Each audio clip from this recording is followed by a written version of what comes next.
is your number one SM radio station. Love Radio. At eto na sila, ang nag-iisang masugid na tagahanga ni Nicole Yala, Chris Chuper! Kasama ang nag-iisang die-hard fan ni Chris Chuper, Nicole Yala! Mula sa Mahiwagang Burnay, ang kwento. Grade 4 ako noon nang naging pansini ng aking buhok sa aming probinsya. Mahaba kasi ito, kulot, pero hindi buhaghag at itim na makintab. Labis ang pag-alaga ko sa aking buhok na madalas kong ibinababad sa gata ng niyog. Marami ang nagsasabi na napakaganda daw ng buhok ko na animoy buhok ng Santo Niño. Araw ng Biyernes, pauwi kami ng mga kaklase ko galing eskwelahan. Habang naglalakad sa mahaba at tahimik na kalsada, dalawang matandang babae ang nakasalubong namin. Oy, Day, ang ganda naman ng buhok mo. Malayo pa lang kayo tinitingnan ko na yan. Akin na lang yan. Tila nagbibirong sabi ng isa sa matandang nakasalubong namin. Maya-maya ay biglang hinaplos ng matanda ang aking buhok. Ako naman po, hiyang-hiya at napangiti na lang sa nangyari. Sa sumunod na araw, pagising ko, ay bigla na lamang nagsilagasan ang mga buhok ko. Nagkalat ang ilang hibla nito sa aking unan na parang isa-isang binunot mula sa aking anit. Sa sumunod na mga araw ay tuluyan nang nagsilagasan ang aking mga buhok. Panipis ito hanggang sa lumitaw na ang aking anit. Labis na nabahala ang aking mga magulang. At dahil hindi naman uso ang doktor sa lugar namin, agad nila akong pinatingnan sa isang albularyo. Nako, iha, nakursunadahan ka ng mga kakaibang nilalang. Ang humaplos sa iyong buhok ay hindi tao, kundi isang engkanto na nag-anyong matanda. Ipaputol mo na lamang ng maiksi ang buhok mo para tantanan ka na nila. Hindi sila titigil hanggang hindi nila nakukuha ang kanilang gusto. Mabuti na lang at buhok mo lang ang kanilang nagustuhan. Matapos ang ritual ay sinunod namin ang payo ng albularyo. Masakit man sa kalooban ko ay ipinaputol ko ng maigsi ang aking buhok. Simula noon ay tumigil na ito sa paglalagas. Kinikilabutan pa rin ako kapag naaalala kong hinaplos ng isang engkanto ang iniingatan kong buhok noon. Matapos ang naging engkwentro ko sa mga engkanto, nagsimula na akong makaranas ng mga kakaiba. Isang umaga, nagising na lang ako dahil sa malalakas na boses na aking naririnig. Napansin kong bigla na lang sumobra ang talas ng aking pandinig. Sa umpisa, akala ko normal lamang ang nararanasan ko. Pero isang gabi ay nagsitayuan ng mga balahibo ko nang marinig kong nag-uusap ang mga pusa na nasa harapan ko.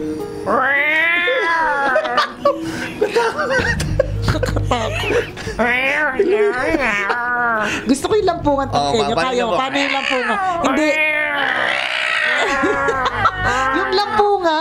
Yung lampungan. Paano ba? Nasarapan yun. Yung hinapakan. Nag-uusap yung pusa. Habang lumalaki ay pilit kong itinatago ang mga bagay na ito para hindi ako katakutan at hindi ako mahusgahan O nga naman, Oo. Ikaw ba Diba? naman? Paano mag-usap ang pusa, Oo. di ba? Sinubukan ko pa ring mamuhay ng normal hanggang sa ako ay magdalaga na. Lumuwas ako ng Maynila at nakapagtrabaho sa May Malate. Nangupahan ako sa isang lumang bahay na may 3 palapag. Parang sinaunang hotel ang tinitirhan kong bahay. Malalaki ang mga kwarto at nakakabingi ang katahimikan. 4 kaming magkakasama sa isang silid. Isang araw, day off ko. Ako lamang mag-isa ang naiwan sa bahay. Plano kong maglaba ng araw na yon. Pagbaba ko sa may labahan, bigla ako napatingin sa isang puting plastik na nakalutang sa aking harapan. Nung umpisa, inisip ko na baka hangin lang ang nagpapalutang dito. Pero kinilabutan ako nang biglang sumayaw ang plastik sa aking harapan na parang nakikipaglaro. Sumayaw to the tune of Macarena. Ano nangyayari sa'yo? Pero kasi, wala namang malakas na hangin sa lugar na pwedeng magpagalaw dito. Nilamon na ako ng kilabot ng patuloy na gumalaw ang plastik at mabilis na lumapit sa may mukha ko. Nang magsisigaw ako ay bigla na lamang itong humagis papalayo. Tumakbo na ako sa kwarto at hindi ko na naipagpatuloy pa ang paglalaba. Kinagabihan, inapoy ako ng lagnat at ang ulo ko parang binibiyak. Nagpadoktor ako at uminom ng gamot pero hindi pa rin ako gumagaling. Hindi rin ako makatulog na maayos dahil sa sobrang takot. Sinabihan ako ng labandera ng landlady ko na magpatawas daw ako sa kakilala niyang albularyo. Agad ko namang sinunod ang payo niya. Isinagawa ang ritual sa akin. Tinawas ako at ang mga patak ng kandilang ginamit sa akin ay naghugis planggana na may nakasakay na maliit na tao. Ang sabi ng albularyo, may duwende daw sa bahay na gustong makipaglaro sa akin. Parang nagdahilan lang ang aking katawan dahil kinabukasan ay bumuti na ang aking pakiramdam. Pero dumating ang mga gabi na madalas akong bangungutin. Mas naging agresibo ang mga kakaibang elemento na nanggugulo sa akin. Sa panaginip ko, sinasabi nila na gusto daw nila akong kunin. Hindi pwede, ang sabi ko sa kanila. Diyos lang ang pwedeng magmay-ari sa akin. Simula noon ay lagi-lagi na akong nagdarasal. Kapag inaatake ako ng hilakbot, ay agad kong hinahawakan ang pulang rosaryo na pabaon sa akin ng nanay ko. Taimtim akong nananalangin at itinataboy ang mga engkantong nais manggulo sa akin. Tunay ngang punong-puno ng hiwaga ang mundong ating ginagalawan. Para sa iba, napakahirap nitong paniwalaan. Pero sa mga gaya kong nakaranas nito, talaga namang masasabi ko na engkanto is real. Magkagayon man ay natutunan ko pa rin kontrolin ang kilabot bago pa ako kontrolin ito. Gaya ng buhok ko noon na iniingat-ingatan ko, ang takot ko ay kailangan kong isuko upang kapayapaan ng Diyos ay makapasok sa aking puso. Ako po si Eileen, isang tambalanista, at ito ang aking kwento.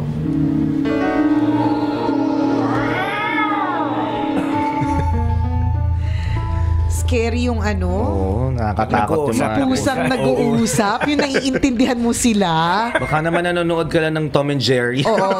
Ng Baka lasing ka. Di ba? Pero tama naman yung sinabi niya. Para dun sa mga ibang hindi nakaranas nito, it might be something that is... Nakakatawa. Oo, nakakatawa eh. Di ba? Isipin mo naman, di ba? Nag-uusap yung mga pusa.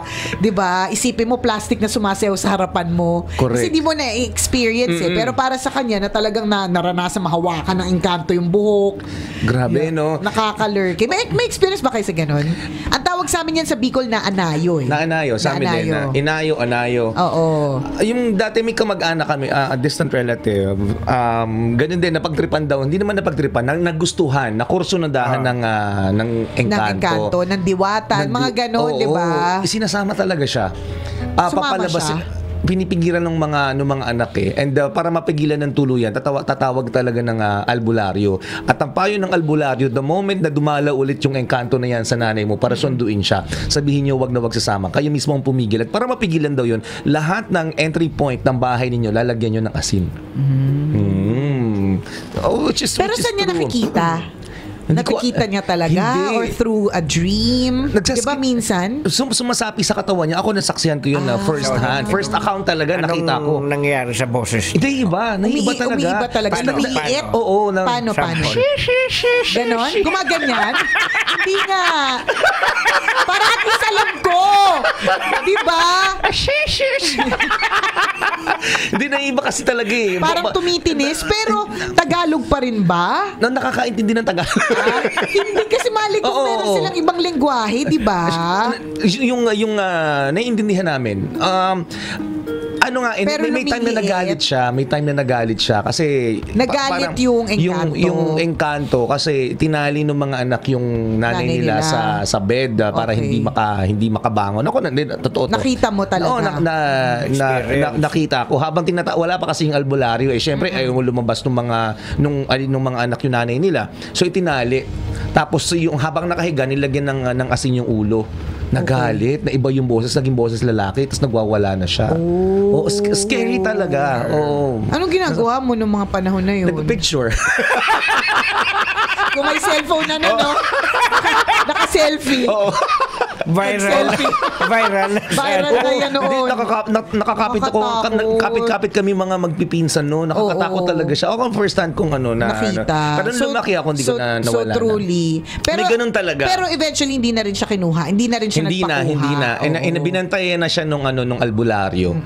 Ang sabi nga, siya, nakursonadahan ng engkanto. Buti na lang hindi sumama yung nanay. Oo, kasi may mga ibang sumasama eh. Tapos, kapag ka sumasama sila, ang nakikita nila is yung anyo talaga na para sa atin ay pogi. Pero kapag makita mo talaga siya kung how they really look, yung talagang yung nakakatakot daw talaga itsura. Tsaka kapag ka sumama ka, akala mo isang oras ka lang na nandoon. Yung pala araw, linggo, buwan na pala nakalipas. Totoo, di ba? Ganon. Mapandaya talaga ang engkanto. Ihahain nila sa inyo yung mga masasarap, yung mga magaganda. Hindi mo matatanggihan. Oo. Pero yung totoo pala, yung totoong itsura nun, pangit. Oo, pangit. Nakakatakot. May buntot diba? pala, may kahit pangil yung mga pagkain pala, yung mga ipis-ipis. Correct, pala, totoo. Paningin mo, mansadas, ubas. Nakakatakot. Pala, ipis. Sa probinsya nyo, Tanghenyo, may ganun din ba? May mga ganun. Actually, meron akong kilala na pare na usually mga pare hindi naniniwala dyan, pero na-experience na mismo kasi may sakit itong tao na lumapit sa kanya. Hindi ma-detect ng ospital. So, tinawag. Kung ano yung dahilan. Oo, sa kanya din, parang pinay-over niya. Tapos, tinawag niya yung parang pamangkin niya na parang gumagamot.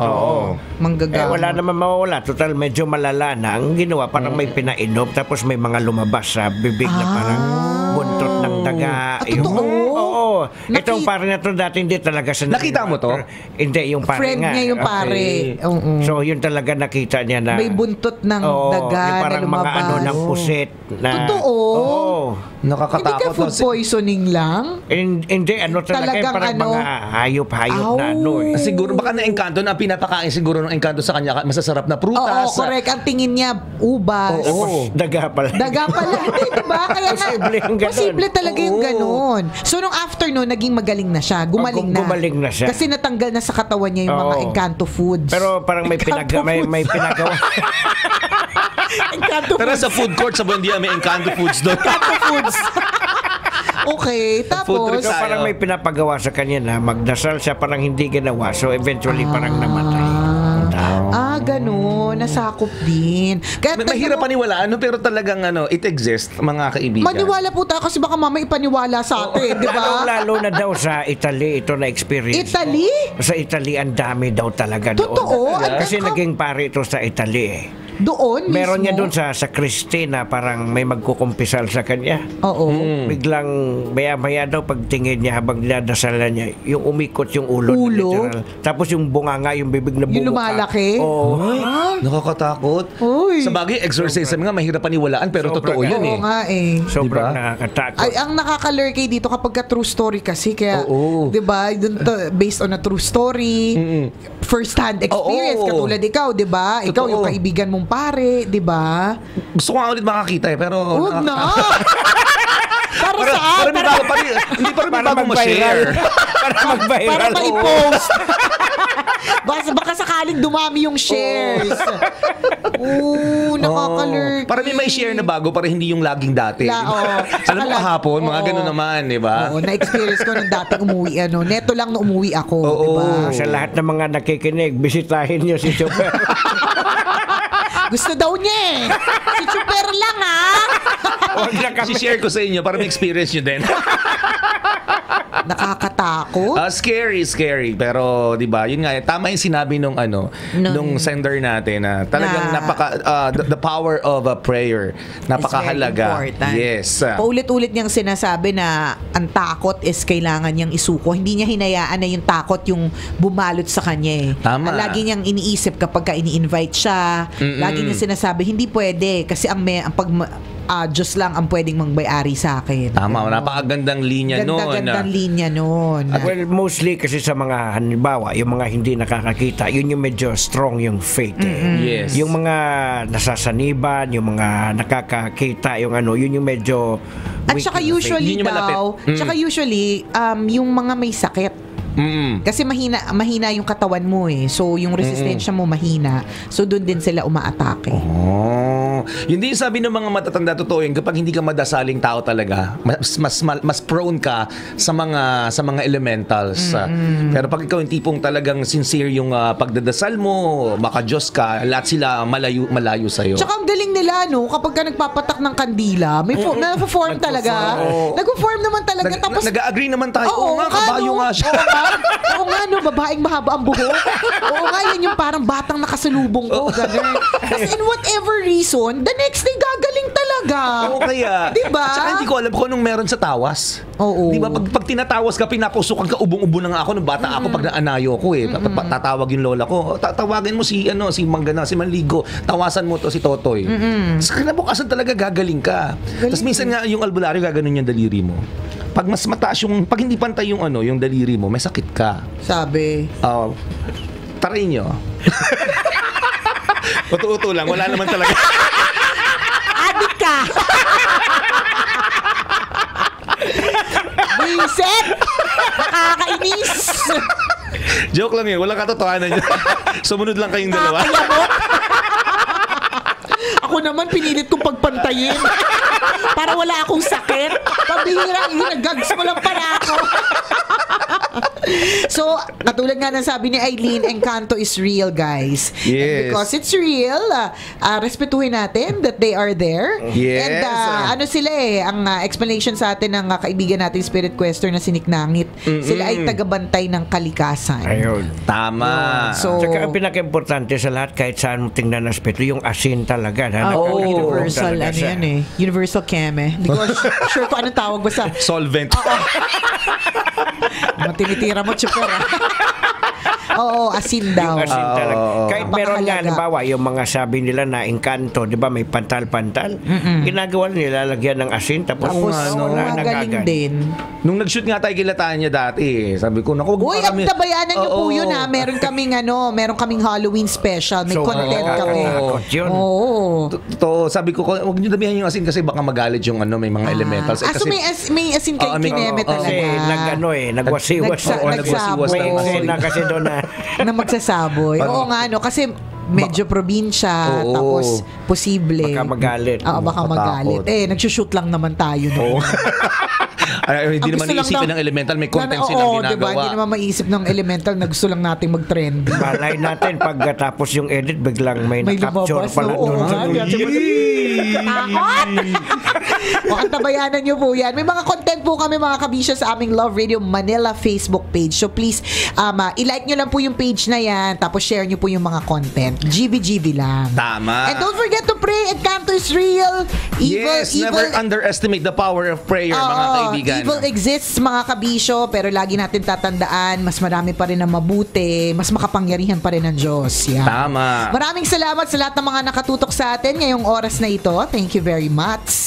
Maraming salamat sa inyo, mga kabisyo. Kayo po ang dahilan kung bakit kami nananatiling number 1. Walang hate, GB lang. Love lang! Nakatutok sa atin, batiin ko lamang ng maligayang pakikinig si Patrick Maria Guerrero. Ayan, nakapasa siya ng kanyang basic military training. Uy, ayan. Congratulations! Ayan, sige, more to go. More to come. More success to come. Muli ako po si Nicole Yala. At ako naman si Cambio King Chris Chuper. Na nagpapaalala, walang matatag na relasyon sa malanding may determinasyon. Yun! Ang programa 90.7 Love Radio. Love lang. Always your number one. SM Radio Station.